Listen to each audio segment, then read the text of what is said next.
सनई चौघडे मालिकेच्या येणाऱ्या पुढील भागात आपल्याला जबरदस्त असा ट्विस्ट बघायला मिळतो. आपल्याला असं बघायला मिळतं की ज्यावेळेस शर्वरी आणि पमा तेजस्विनीच्या पायावर नाक घासू लागतात, तेवढ्यात तिथे जय पोहोचलेला असतो. जयने शर्वरीला आणि पमाला अडवलेला असतो. तो आईला म्हणतो की आई, माफीच जर मागायची असेल तर मीच तुझी माफी मागतो, कारण की मी हे सगळं गौतमच्या सुखासाठी केलं, तुला अंधारात ठेवून केलं, हे माझं चुकलेलंच आहे.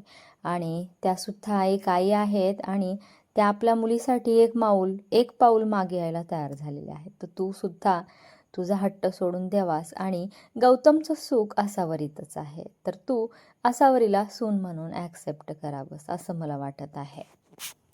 आणि मग जय हात जोडून आईची पुन्हा एकदा माफी मागतो आणि तसाच हात जोडून जय आता पमाच्या सुद्धा पाया पडू लागतो. पमाने त्याला हात धरून उठवलेलं असतं आणि जयचा हा मोठेपणा पाहून पमा आणि शर्वरी भारावून गेलेले असतात. परंतु तेजस्विनीला फारच दुःख झालेलं असतं. पण तेजस्विनी आता आपल्या मुलांसाठी मी ह्या लग्नाला तयार आहे असा स्टँड घेते आहे. पण यामागे तेजस्विनीचा खूप खतरनाक असा डाव असतो.